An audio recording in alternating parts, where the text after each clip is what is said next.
Gente, bom, a gente já se conhece, né, das nossas aulas, mas hoje eu tô aqui pra gente bater um papo, conversar aí a respeito, basicamente, do processo aí de beneficiamento, do minério de ferro. Bom, vamos lá. Eu gostaria de fazer só uma introdução básica para a gente entender o que que é esse processo. E aí a gente vai ver que tanto o beneficiamento, o tratamento de minérios e o processamento mineral, eles são termos que vão ser utilizados para referenciar o mesmo conceito, então se tratam da mesma coisa. Aí a gente vai falar um pouquinho quais são esses conjuntos das principais operações que vão ser realizadas nessa etapa de beneficiamento, de tratamento. E aí a gente vai ver aonde que a disposição de rejeito entra dentro dessas operações. E aí vamos falar um pouquinho, né, dos 5 tipos de disposição de rejeito. Na verdade, são 6, né, que eu trouxe também a parte de disposição em pilhas, né, que eu vou falar mais para frente. Mas eu vou estar aí destacando aí as vantagens e desvantagens de cada tipo aí de disposição. E vamos focar na parte do método de ateamento montante, do porquê que a gente não pode mais utilizar esse método, tá? Então, vamos lá. O que que é, então, o nosso beneficiamento? O processo de beneficiamento, ele trouxe aqui um conceito que fala basicamente que vai ser um conjunto de operações que vão ser realizadas em uma matéria-prima mineral, que é o mineral bruto, então pode ser o minério de ferro, pode ser o minério ouro, cobre, estanho, enfim, são vários que a gente tem, né, esses minérios, esses minerais que são explorados economicamente aqui no Brasil. Mas vão ser feitas várias operações em cima desse material bruto, com o objetivo de fazer o quê? A adequação química e física desse material para transformá-lo, então, num produto comercializado. Quando a gente está falando de minério de ferro, então vão ser várias operações, vários processos, e nós vamos submeter o nosso material bruto para, por meio dele, a gente obter um produto mais concentrado, mais comercializado, né? Ou seja, economicamente viável. Aqui no Brasil, nós temos vários tipos de minerais que são portadores de ferro. Aqui eu trouxe só uns principais, só para a gente ver aí que são vários que são utilizados. Então, a gente tem a magnetita, temos a hematita, goetita, só via de curiosidade mesmo. Temos também o dióxido de sílico, né, de silício, que é a sílica. Temos a caulinita, que aqui não trouxe o nome, mas é isso mesmo. E a gipsita. Aqui eu trouxe uma imagem que mostra para gente a produção mineral aí do minério de ferro voltado para a siderurgia. Por quê?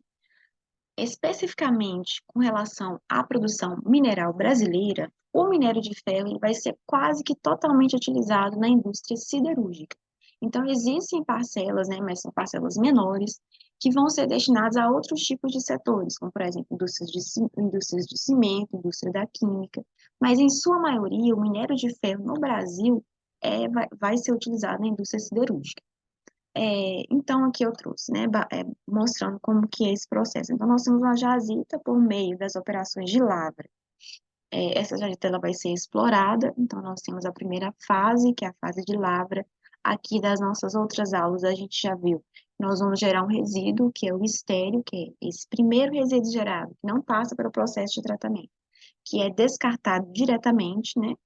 Em seguida, é, esse material vai ser submetido ao nosso tratamento ou beneficiamento também, que é o mesmo nome, para em seguida seguir com processos aonde ele vai ser transportado. No caso da indústria siderúrgica, esse minério ele vai ser submetido a um processo também chamado de pelotização.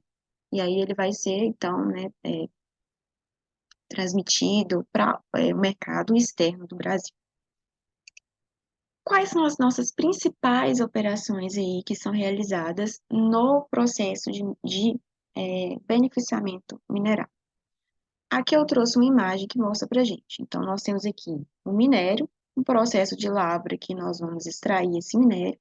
Inicialmente, ele vai passar por uma etapa de cominuição. Essa etapa é a etapa onde a gente vai ter uma redução do tamanho desse material.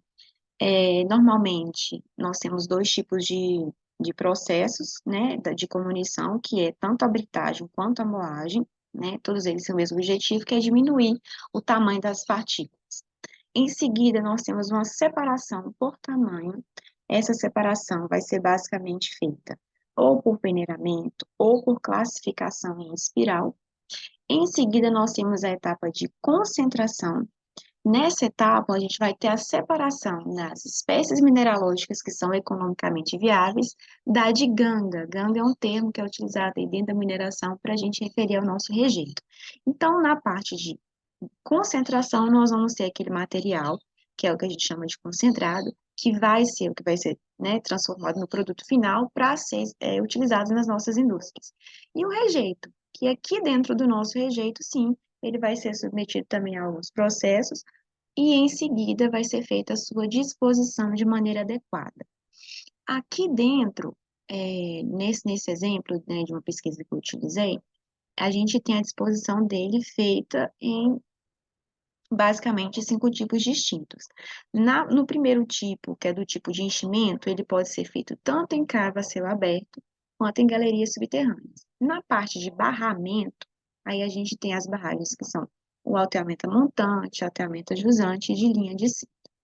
É importante a gente destacar que tanto na etapa de rejeito quanto na etapa concentrada, a gente tem aquele processo de espessamento, que a gente já viu das nossas outras aulas, que é aquele processo onde a gente vai reduzir a água, né, do nosso material. Tá, então vamos falar um pouco aí, né, dos principais métodos que a gente tem de disposição. Começando aí para essa disposição a céu aberto, né, que é a disposição em cava, também chamada de disposição em pit. Esse tipo de exposição vai ser feito em mina a céu aberto, né? Como eu já falei, o próprio nome já nos indica bastante coisa. Não vai ser necessário, então, a construção de dique, como é normal no processo de barramento. E existem basicamente 2 tipos de disposição, né? De disposição a céu aberto, que é quando a gente faz, quando a extração do minério ela já foi completa, e a gente, esse material vai ser depositado em cavas que são chamadas de cava exaurida de mineração, ou seja, quando a mina ela já foi explorada ao máximo, né, a gente chama de exaurida, e aí dentro dessas cavas, dessa mina, vão ser feita essa disposição. E ela também pode ser feita ao mesmo tempo enquanto você está fazendo a extração do minério. Aqui eu trouxe um exemplo de uma disposição em cava a céu aberto, que foi feito, né, pela Vale, lá na cava da mina de Brumadinho. Quais que são as vantagens, então, desse tipo de disposição? A primeira delas é que o projeto de cobertura final ele vai ser fácil, então eles vão ser submetidos a mínimos processos de erosão e a gente tem uma boa drenagem também. Nessa etapa também, nesse tipo de disposição, a gente tem mínima poluição do ar. A extração ela pode ser feita por um tempo e depois os rejeitos são depositados e é construído usualmente em pequenos pits que vão ser usados aí nos primeiros estágios de exposição dos rejeitos. Outra coisa a ser destacada é que vai ter um mínimo risco de falha, né, exceto quando a gente está falando de estabilidade dos taludes internos do pit. As desvantagens desse método. A primeira desvantagem é que os parâmetros hidrogeológicos, que são aí, né, considerados de migração de poluentes de percolação, eles não vão ser conhecidos com exatidão. Então, por exemplo, se a rocha de encaixe de minério ela não for suficientemente impermeável, a gente vai precisar de fazer um processo de impermeabilização dos taludes do pit para a gente assegurar essa estabilidade dessa barragem. Vamos falar agora da disposição subterrânea. A disposição subterrânea, como o próprio nome já diz, ele vai ser feito em cavas que são subterrâneas, né? E ele só pode ser utilizado em alguns casos especiais. Quais são esses casos? Basicamente, quando o rejeito ele pode ser considerado inerte e sem perigo potencial. Só que a gente tem uma grande questão aí a ser levantada. A maioria dos nossos rejeitos, eles vão reagir com as substâncias encontradas na natureza. Então, com o tempo, eles podem gerar poluentes, por meio de percolação da água, por meio de processo de oxidação, por meio do processo de produção de ácidos ou de redução de pH. Então, eles podem acabar contaminando águas subterrâneas. Então, esse caso de exposição subterrânea, ele só pode ser utilizado mesmo em casos específicos, são qual os nossos rejeitos, eles são inertes e não têm esses perigos potenciais, que são poucos casos. Quais são as vantagens desse método? Ele pode ser injetado diretamente na cava da mina, não vai impactar a paisagem, né? Porque como essa disposição é feita de maneira subterrânea, então não vai impactar a paisagem. E como também não tem esse impacto na paisagem, ele costuma ser mais aceito pelas comunidades locais, porque as comunidades locais não estão ali vendo, né, como está sendo feito esse processo, está ali escondido ali debaixo da terra. E o impacto ambiental de superfície, obviamente, vai ser pequeno, porque ele é feito de maneira subterrânea. Quais são as desvantagens? Primeiro, a gente tem que é a dificuldade operacional desse método. Então, como a gente tem que abrir cavas subterrâneas, esse processo é um processo que tem uma certa dificuldade operacional. Nós temos aí uma grande probabilidade de ocorrência de problemas geomecânicos, também temos uma maior probabilidade de ocorrência de acidentes, e se a gente comparar com o método de exposição de pit, que é o de lavra a céu aberto, ele também vai ter um custo mais alto. Aí eu trouxe aqui só isso para a gente falar um pouquinho a respeito desse método de exposição, né? O tempo é muito corrido, eu queria adentrar mais especificamente, mas a gente não tem tempo. Mas só para a gente entender basicamente do que é esse método, que é as pilhas controladas. Hoje em dia, a maioria das empresas de mineração do Brasil, eles têm muito falado que é a disposição de pilhas de estéreo e rejeito, né? Então, tá, tem sido algo que está cada vez mais discutido e mais utilizado. Nesse tipo de método, a gente extrai a água. Então, a água ela vai ser extraída totalmente desse processo. E a gente já viu que a água é um dos grandes fatores aí que vão causar instabilidade nas nossas barragens. A gente extrai a água, esse material ele vai se comportar como um sólido e ele tem se mostrado mais estável em relação aos outros métodos. Mas vamos falar aí do processo de barramento, das barragens de rejeito, que é um tipo também de disposição. Basicamente, a gente tem três tipos, né, que são os métodos montante, jusante e linha de centro. Nesse tipo de método, a gente vai ter uma grande quantidade de água ou uma pasta com elevado teor de umidade, então nosso rejeito tem essa característica, que vai ser um rejeito com grande quantidade de água. Ou seja, nós vamos ter, né, rejeitos que são semissólidos, sólidos e líquidos.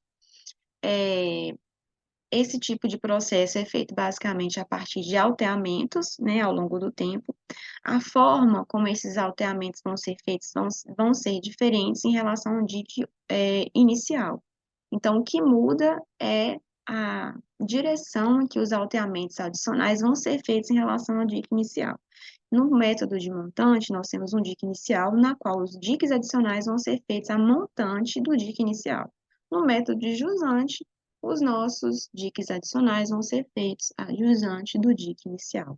E no método de linha de centro, o eixo dos nossos diques, ele sempre vai coincidir, vai ser sempre o mesmo, tá?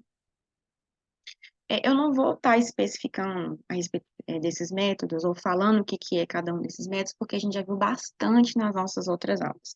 Então, eu vou partir para as vantagens e desvantagens de cada um desses métodos. Então, falando do alteamento montante, quais que são as vantagens? Primeira coisa a ser destacada é a questão do volume do material. E até no slide anterior, eu trouxe uma imagem aqui que mostra isso para a gente.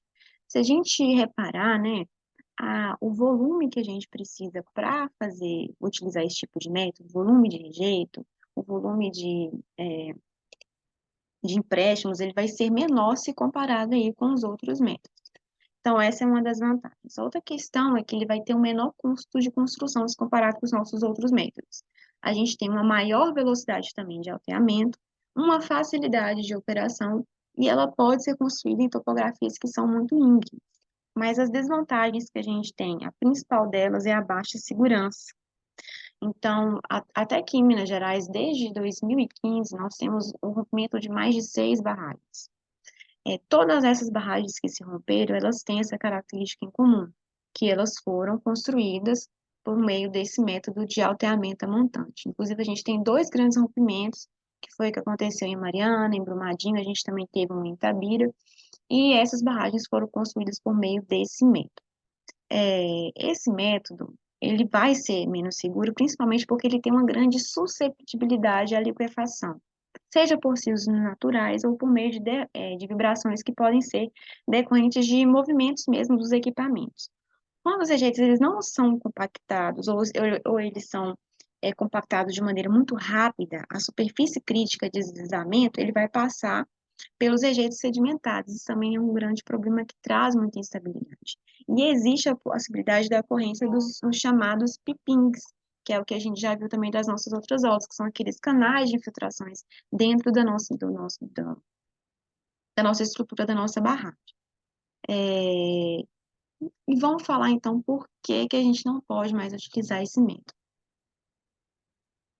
Primeiro ponto é porque esse método é o menos seguro de todos. O segundo ponto é porque, como eu já falei, várias barragens que foram utilizadas, construídas por meio desses métodos, elas se romperam. Então, em 2019, a resolução, né, a Agência Nacional de Mineração, ela fez uma resolução que foi substituída, né, substituindo a resolução número 13, não, que foi substituída pela resolução número 13, aonde, além de ser proibida essa construção de barragens pelo método da montante, também foi exigido uma descaracterização dessas estruturas que já existem, que foram construídas por meio desse método. Então, a gente tem aqui várias datas que foram, né, estabelecidas, tanto para se elaborar os projetos, para ser feita a conclusão dessa descaracterização, e vai depender muito de vários fatores, como, por exemplo, o volume que essa barragem tem. Mas o que importa a gente entender é que esse método ele não pode mais ser utilizado, ou seja, ele já foi proibido. A Agência Nacional de Mineração, ela publicou uma resolução proibindo esse método e, além de proibindo ele, exigiu que as barragens que já existem, que foram construídas por meio desse método, eles sejam descaracterizadas. Existe um prazo para isso, que vai variar aí conforme, basicamente, as características da barragem e as características de volume dela. Seguindo aí pelos nossos métodos, vamos falar do método da jusante, vamos seguir para as vantagens desse método. Basicamente, a vantagem que a gente tem é que a gente tem o controle da linha freática devido ao nosso sistema de drenagem, então esse tipo de método, ele é acompanhado, né? Normalmente se faz um sistema de drenagem dentro dele, que possibilita ter esse controle da linha freagem, possibilita também a compactação do corpo da barragem, e a gente tem uma menor probabilidade de ocorrência tanto de piping quanto de liquefação. A desvantagem dele é que a gente precisa de uma quantidade maior de rejeito para construir, né, principalmente comparado aí, com o método a montante. A gente tem uma complexidade dos diques de partilha e também do sistema de drenagem, então a gente precisa, né, de equipamentos adequados, de uma equipe técnica capacitada, não possibilita a proteção da cobertura vegetal do talude de jusante e também não possibilita a construção da drenagem superficial durante a fase construtiva. Com relação ao método de linha de centro, né, onde o eixo da barragem é mantido na mesma posição enquanto ela é elevada, enquanto são feitos diques adicionais, as vantagens que a gente tem existe uma facilidade na construção maior se comparado com o método de jusante, os eixos dos aterramentos eles são mantidos de maneira constante e a gente tem uma redução do volume de underflow necessário em relação ao método da jusante. A desvantagem desse método é que a gente precisa de um sistema drenante eficiente e a operação dele vai ser mais complexa. Então, né, o equipamento necessário, ele é mais complexo e a gente precisa de uma equipe técnica mais capacitada devido a essa complexidade de operação. E outra questão é como ele vai ser mais complexo do que os outros métodos, os investimentos que vão ser feitos neles vão ser mais altos, ou seja, ele vai ser mais caro se comparado com os outros. Bom, gente, é isso. Espero que vocês tenham gostado e até a próxima aula.